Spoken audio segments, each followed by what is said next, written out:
Elektrizen, tahukah kamu bahaya menggunakan listrik secara ilegal?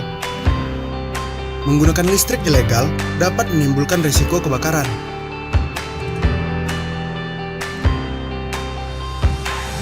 Selain itu, jika kedapatan menggunakan listrik secara ilegal, dapat dikenakan tagihan susulan sesuai Undang-Undang Ketenagalistrikan Nomor 30 Tahun 2009 dan turunannya Peraturan Direksi Nomor 088Z Tahun 2016. Jadi, bijaklah menggunakan tenaga listrik ya. Hindari penggunaan listrik secara ilegal.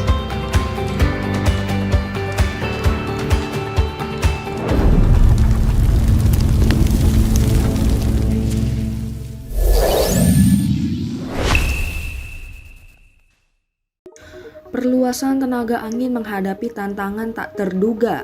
Pembangun harus memperoleh izin untuk mengangkut turbin-turbin berat melalui jalan-jalan di negara tersebut dan mereka menunda berbulan-bulan untuk mendapatkan izin tersebut.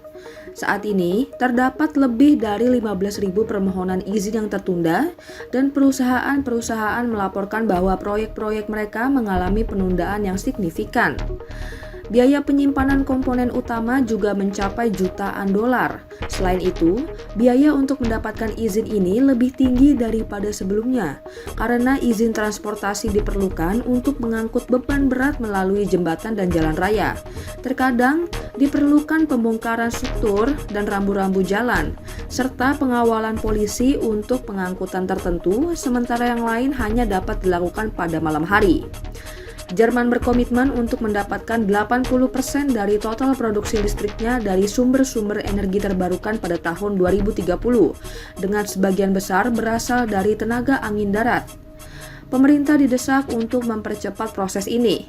Kanselir Jerman, Olaf Scholz, mencoba mencari solusi dengan menciptakan titik kontak khusus untuk transportasi berat di jalan raya, yang memungkinkan bila rotor turbin angin dan komponen lainnya untuk diangkut lebih lancar.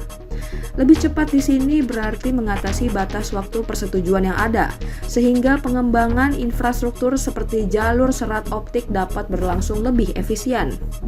Namun, perlu dicatat bahwa di Jerman, setiap izin transportasi memerlukan waktu hingga 3 bulan, yang jauh lebih lama dibandingkan dengan rata-rata 2 hingga 3 minggu di Belanda dan sekitar 10 hari di Denmark. Perusahaan milik pemerintah Denmark, Autobahn, berupaya untuk mempercepat proses ini dan berencana untuk memiliki proses standar yang lebih efisien secara nasional pada akhir tahun ini.